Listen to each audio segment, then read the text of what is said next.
YugiOhMint.com is now TradingCardMint.com. Please check out their selection of over 20,000 cards with prices cheaper than TCG Player.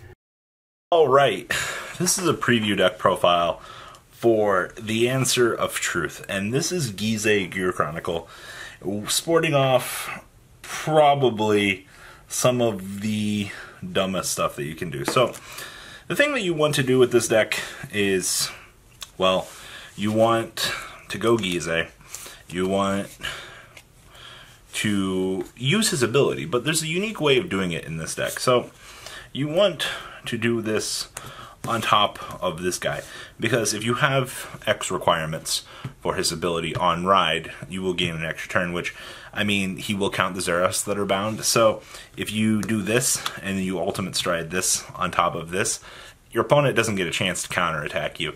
The turn will loop back around to you, and you'll get to ping your opponent for 5 damage right away. It's not amazing, but it is so cheeky for whoever came up with this concept. Oh yes, this was originally Gyze the set. So our starter is Neon Gyze. He floats away, as he is going to do in this video. Now, grade 3s. We're playing 4 copies of our boy Lost Legend Dragon. Now this is really weird because this is a Force Clan, so you will be loading up stuff, and don't be afraid to give your opponent damage with this deck, because you do have fail-safes built in, and it's kind of dumb. So, yes, you can go do Lost Legend things.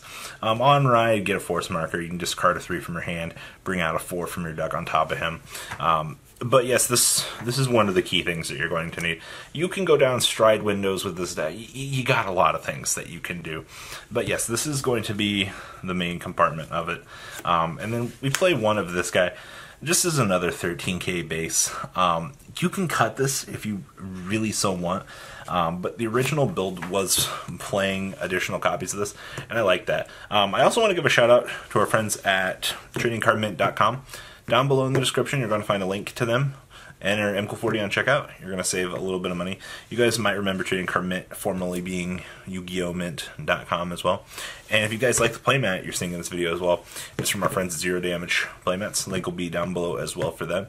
If you enter MCO40 on checkout over there, you will also save money on a playmat. So I think that is definitely something worth looking into as well for all the Vanguard players that are looking for custom stuff. So there's that. Back to the deck profile though. This is fine. Experimentally though, I think that the one of this is fine. Obviously, like, you do have to pay attention to these for your ultimate stride materials if you don't get to the combo. I hate the fact that this deck has so many things that you can do, because you can also do this and then do this, gain the additional turn, and then if you cheese your opponent on the additional turn, you can go into this and then loop right back around. But you literally have to top deck a stride fodder for this to be online. But I mean, hey, you can take 3 turns in this deck. You can actually do it. It's not impossible, but I think whoever built this deck was just straight like, how much crazy can we put into a deck? Now, we do play 4 copies of Lost Legend, or, excuse me, Mystery Flare. The thing I like about Mystery Flare is this does act as another quad drive target, or, excuse me, another triple drive. So, I mean, even if you do stride into this and you need to meet the requirements for triple drive, you can, because it's not that hard. It's to take the extra turn that becomes the issue. Yeah, 3 and more bound in total grades. You bind your first Zeroth Dragon. You've literally met the requirements for this guy, which, okay, it's so free that it's actually kind of dumb. And then, of course, we play the one other copy of this guy. The thing I like about this guy is, now, the one copy of Idealized Dragon, he does give you a different pinnacle of things. 1 or more, your opponent will choose a rear guard, put on the bottom of the deck. 5 or more, you get to call the top card of your deck. 11 or more, call 2 cards from your drop zone. And 3 of your units are going to get power. This is kind of one of those depending on how the situation is going, you might need to have access to him to kind of set up a field. If not, he's just another stride fodder. Call it what it is with the deck. I haven't needed this too often, but I've kind of gotten to the point that I like having the additional resources to kind of make sure we can do. But yeah, if not, these are all just all giant stride fodders to better fuel the secondary engine. So you got to remember, like, when you're playing this, you're trying to get the best of both worlds. Like, yeah, Gyze is... the deck is... it's a giant clusterfuck. Now, onwards to the grade 2s. Now, we are playing 4 copies of our friend here. And our friend does say, on place, bind a card from your hand, draw a card. The thing that we want to do with this is, besides being a 10k base, we care about just turboing into the deck, getting to those key pieces to kind of make sure that we can set up and do what our basic combo wants to do. Also, these aren't ZTBs, lol. Cry myself to sleep every time, too. Now, we played 2 copies of this. This is literally just on place. Take advantage of binding a card from the drop zone. I didn't... Also, she's rear guard only. She kind of sucks. I'm gonna just be honest with you. I don't like her, but you kind of have to play more beat sticks. Now, this is the card that I love. So, on attack, bind 1 from drop zone. You get a denial of a grade, and then after the attack, you shove her into the soul, draw a card. Yay! Card advantage. No, not really. I think that this card is kind of good. Actually, this card is kind of crazy. I've fallen in love with this card. I will say that. I think that this card's power scaling is absurd, and I'm surprised that they made this, honestly. They gave Gyze something very good. Now, the last one we play is actually our boy, Valve Laser Dragon. So, if number of cards in your bind zone is 1 or less, this card cannot attack a Vanguard. And then bind zone, you counter boss 1, soul boss 1, call this unit to rearguard if you have a Zodiac Time Beast Vanguard. Then bind the type card of your deck. This kind of grants you more acceleration to load up the bind zone for effects. And I mean, hey, you get a free 11k attacker, but loading up things for the bind zone is so free. Now, in addition to all of the new quirks that this deck kind of got, we got new stride fodders. So, literally, whenever, I don't know what the exact wording is, it's whenever this card is discarded, or some cheeky like that, it can be counted as a grade 3. So, you got a stride? Go ahead. You want to pay the cost of our new boy mystery, or Lost Legend Dragon? Sure. All written into one fantastic card. Thank you for new support. It really means a lot to me. Now, this is something just kind of cheeky. This is literally just... when this unit is retired from Rearguard Guardian Circle, you can bind it.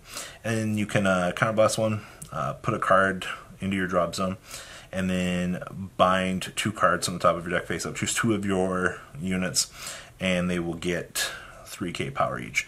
And that's while he's active in the bind zone for that ability. But yes, just more bind power. Kind of make sure that whatever situation that you're once again getting yourself into, if you need to power up a column to deal with something, you do have a means to do so. And I definitely, I kind of just like the fact that this deck can turbo so fast to kind of get to where it needs to be. Now, we are also playing 4 copies of Promptly Worker. And this is our last grade 1. Promptly Worker says, when placed from hand, put up to 1 card from a drop zone on the bottom of your deck. If you put a grade 3 or greater, you can Soul Blast 2 to draw a card. So this will give us recyclability to kind of answer more of the looming dangers that this deck kind of has to face with some of the issues in today's format. Now for triggers, playing 4 copies of the new draw trigger just to make sure that, yes, we do have some sort of sentinels present to make sure that we can do what our deck needs to do.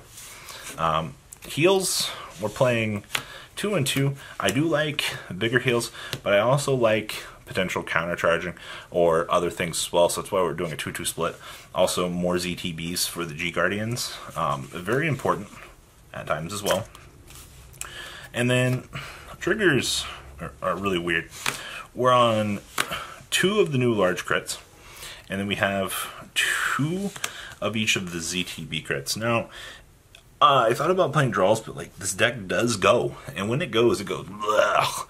A lot of people, I don't know if they're going to like this list, but playing crits in decks like this isn't a bad thing, because you can kill your opponent with the chrono extra turn, and if you cheese your opponent into the 3-turn loop, well, I mean, it's not impossible. So there is the main deck. Now, the G Zone, we have our 5 Zerath Dragons, as we should. I mean, mix and match however you want, but there's those. Now, we do play 2 copies of Altered Dragon, and Altered Dragon does give us a relatively unique aspect to that, because it is a ZTB. It can flip over other ZTBs in your deck and top things off. He strangely lets you bind more cards, which is what we wanted to do, right? Like, we want to infinitely bind as much of our life away.